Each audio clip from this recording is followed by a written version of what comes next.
Good morning. আজকে হচ্ছে 14ই December 2024। বেশ ভালোই ঠান্ডা পড়ে গেছে। আর শীতে কোথাও বেড়াতে না গেলে কিসের শীত। তাই আমরা সকাল সকাল বেরিয়ে পড়েছি। বাজে হচ্ছে প্রায় 9:30 বেজে গেছে। বেরোবার কথা ছিল 8:30টায়। গন্তব্যস্থল আমাদের মুর্শিদাবাদ। আর সব প্যাকেজ প্যাক করা হয়ে গেছে, এখনও নিয়ে আসা হয়নি। নিয়ে প্যাকেটগুলো তুলে নিয়ে বেরোতে হবে এখনই। আমাদের তাতে যত সময় বেরিয়ে পড়তে হবে।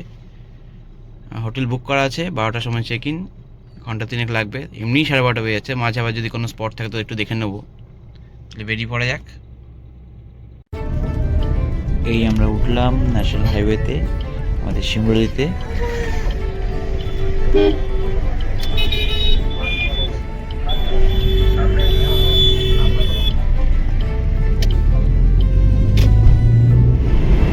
মাত্র 20-25 মিনিটের মধ্যে আমরা পৌঁছে গেছি রানাঘাট। আমরা রানাঘাট শহরের ফ্লাইওভার দিয়ে যাচ্ছি।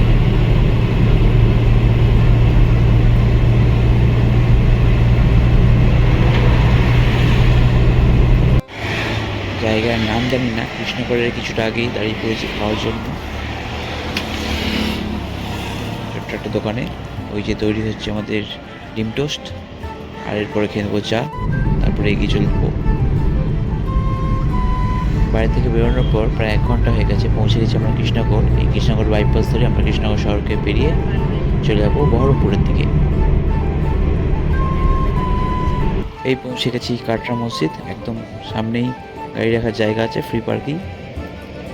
জুম করে জায়গাটা দেখাচ্ছি, একটু দেখে নেবেন পজ করে ইতিহাসটা এখানকার।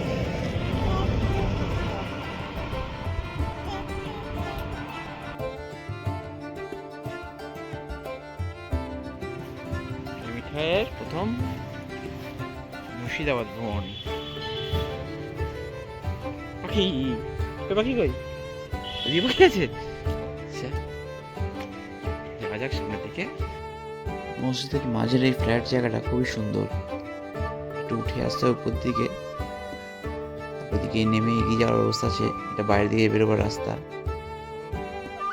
খুবই সুন্দর প্রাচীন কারুকার্য। তবে ডান দিকে এই ঘরের মতো গুলো কি বুঝতে পারলাম না, দরজা না কিছু নেই, ঘরের মতো কিছু কিছু পার্ট। হ্যাঁ, কি নিচে যাই মনে হয়। এটা মনে হয় ওইদিকে ঘুরে এসছে, সুরঙ্গের মতো রয়েছে এখান থেকে। মনে হচ্ছে না এদিকে ঘুরে এদিকটাতে সাথে এসছে, এইটার সাথে এসছে বলে মনে হচ্ছে। সেগুলো এদিকটাতে আছে না, এইটাও এদিকে। কাটরা মসজিদ থেকে বেরিয়ে আমরা সোজা চলে এসেছি মতিঝিল পার্কে। বেশি দূরত্ব না, মাত্র 10-12 মিনিট লাগলো গাড়িতে। আর এখানে ভিতরে রয়েছে ওয়েস্ট বেঙ্গল ট্যুরিজমের প্রপার্টি। এটা আমরা একদিনের জন্য বুক করেছি। দেখা যাক ভিতরে কেমন।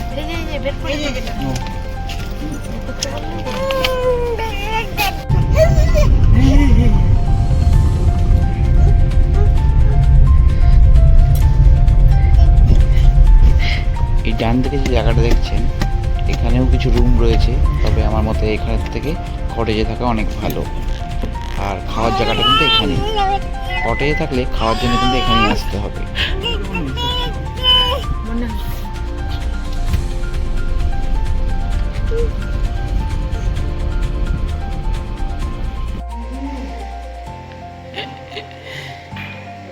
যাই, মাছ, কত বড় মাছ! মাছ দেখবে? এটা হচ্ছে এখানকার খাওয়ার জায়গা, খুবই সুন্দর, পরিষ্কার পরিচ্ছন্ন। এই কত বড় মাছ!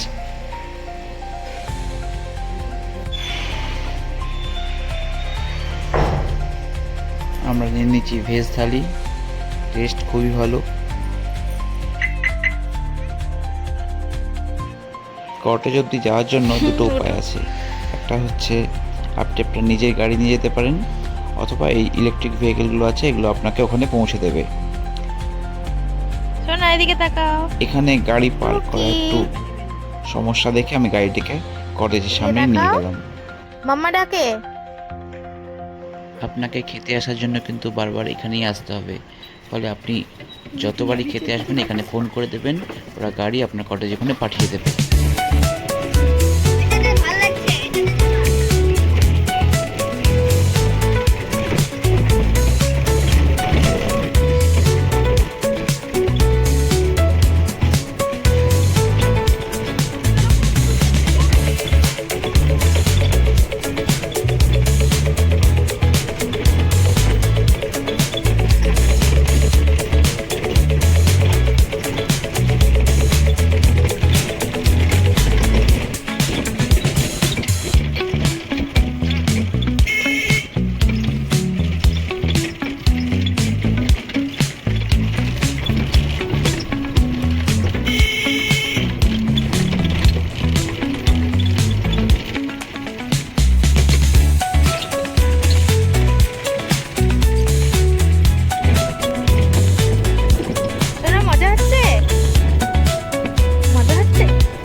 টয় ট্রেন, ওই টয় ট্রেনে করে আপনি পুরো এলাকাটা কিন্তু ঘুরতে পারবেন।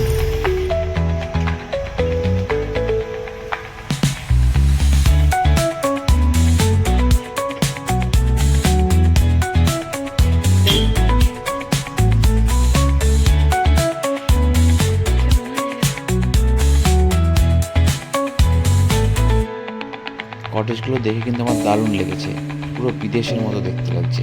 সামনের লনটাও প্রচণ্ড বড়, খুব সুন্দর। কোন দিকে গেল এটাতে? এই প্রথম কটেজের দ্বিতীয় রুমটা আমাদের।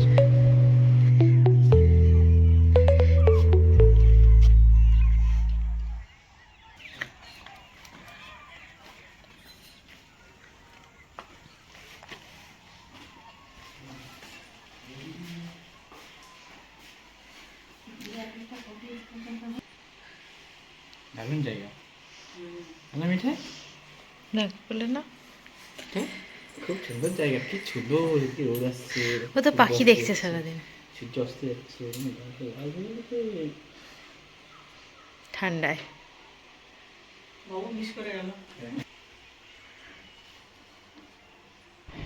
এখানে দুটো জলের বোতল আর কিছু এসেন্সিয়াল জিনিস দিয়ে দিয়েছে।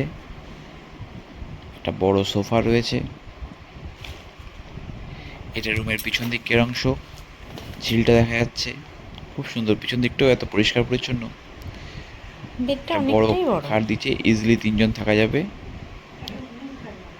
রুম বুকিং করার জন্য লিঙ্কটা আমি এরা ডিটেলসে দিয়ে 45 দিয়েছি, দিয়েছে। ডেসক্রিপশন বক্সে রয়েছে, দেখে নেবেন। টয়লেটটাও কিন্তু ভীষণ পরিষ্কার পরিচ্ছন্ন আর বেশ বড়। জাস্ট একটু আগে রুমে এসেছি, রুম থেকে বাইরের দৃশ্য ও খুব সুন্দর, সূর্য অস্ত যাচ্ছে, দারুণ লাগছে।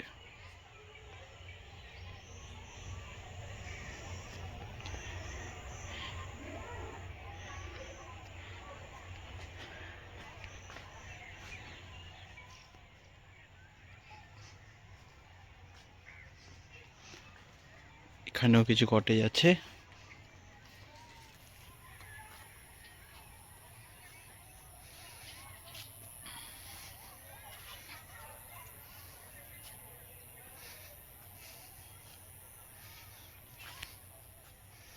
এখানে গাড়ি পার্ক করা আছে। মিঠাই পুরো একদম শ্বেত ভাল্লুক হয়ে বেরিয়ে পড়েছে, পুরো শ্বেত ভাল্লুক মন লাগছে, তাই না মিঠাই? সাদা রঙের কি সুন্দর জামা। মিঠাই বেরিয়ে পড়েছে একটু ঘুরতে।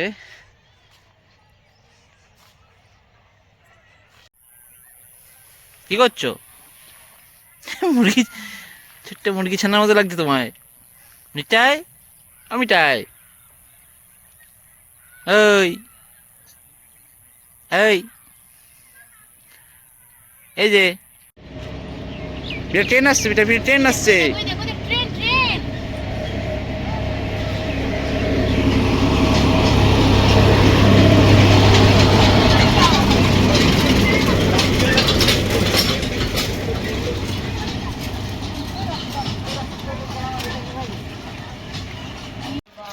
পার্কটা কিন্তু ভীষণ বড়, আমরা পুরোটা ঘুরে দেখতে পারলাম না, তার আগেই সন্ধ্যা হয়ে গেল। সন্ধ্যা হয়ে গেলে এখানে বাইরে লোকেদের বের করে দেওয়া হয়, আর যারা এখানকার রুমগুলোতে আছে তারাই শুধুমাত্র সন্ধ্যাবেলা ঘুরতে পারবে। সামনে একটা বিশাল বড় গোলাপ বাগান রয়েছে, এত রকমের গোলাপ আমি কখনোই দেখিনি আগে।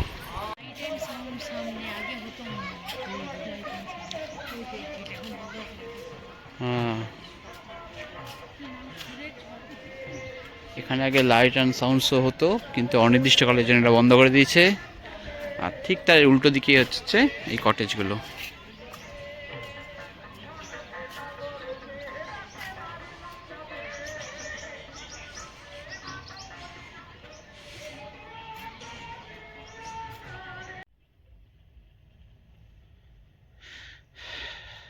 রাত্রিবেলা খেয়ে দিয়ে এসে একটু পাইচারি করা হচ্ছে,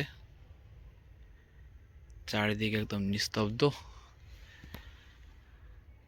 আকাশে চাঁদ, দারুণ জায়গা। গরমকাল হলে আরো ভালো করা যেত বাইরেটায়, ঠিক আছে। শীতকাল আর কি করা যাবে, এরকমই করতে হবে।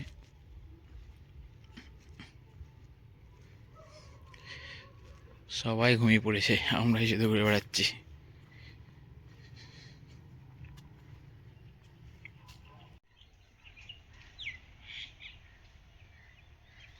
এখানে বিকেল বলুন, রাত বলুন বা সকাল, প্রত্যেকটা সময় কিন্তু আলাদা আলাদা সৌন্দর্য রয়েছে।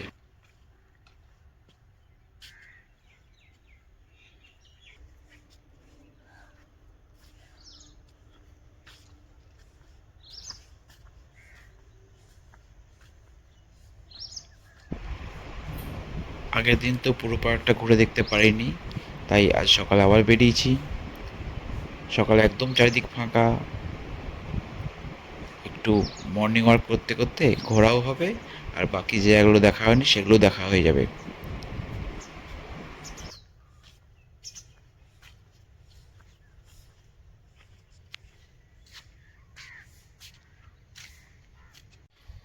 সকালবেলা আমরা বেরিয়ে পড়েছি একটু মর্নিং ওয়াক করতে, আর এখন পুরো ফাঁকা। খুব সুন্দর লাগছে চারিদিকটা, ফাঁকায় ফাঁকায় ঘুরতে, আর হালকা হাওয়া আছে, ঠান্ডা। ঠিক আছে, রোদ উঠে গেছে, অতটা গায়ে লাগছে না। রাত্রেবেলা প্রচণ্ড ঠান্ডা ছিল এখানে। দেখা যাক, তার পাশে একটু ঘুরে দেখা যাক। এগোই সামনের দিকে। এখানে বাচ্চাদের, হ্যাঁ একটা মূর্তি করা আছে এখানে। বাচ্চাদের খেলার একটা সুন্দর জায়গা আছে, বাচ্চারা খুব মজা করছে দেখলাম ওখানে।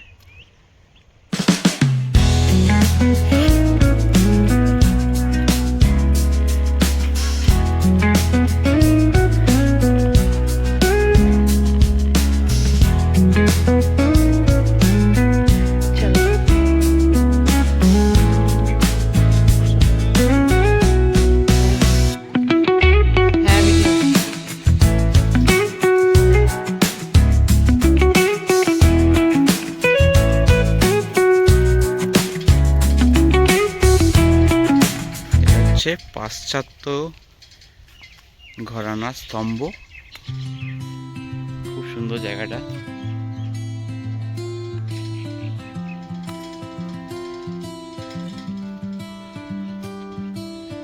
বাহ, অবশ্যই মূর্তিগুলো খুব সুন্দর।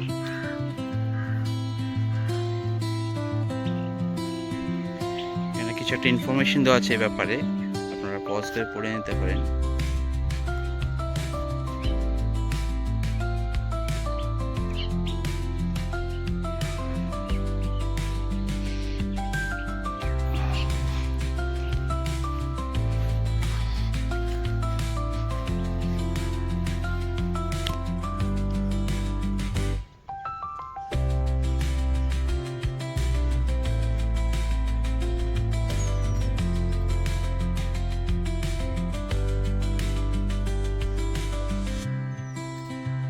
পলাশির যুদ্ধের ব্যাপারে কিছু থেকে জানি, কিছুটা যুদ্ধের সিন আছে। হেস্টিংস এর কিছু একটা দেওয়া আছে, পাশে ঝিল, পলাশির কিছু ঐতিহাসিক ঘটনার কথা দেওয়া আছে এখানে।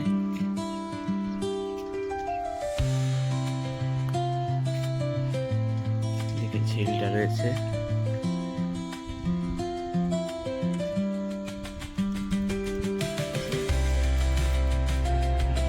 না ঝিলের পিছন দিক দিয়েও আছে।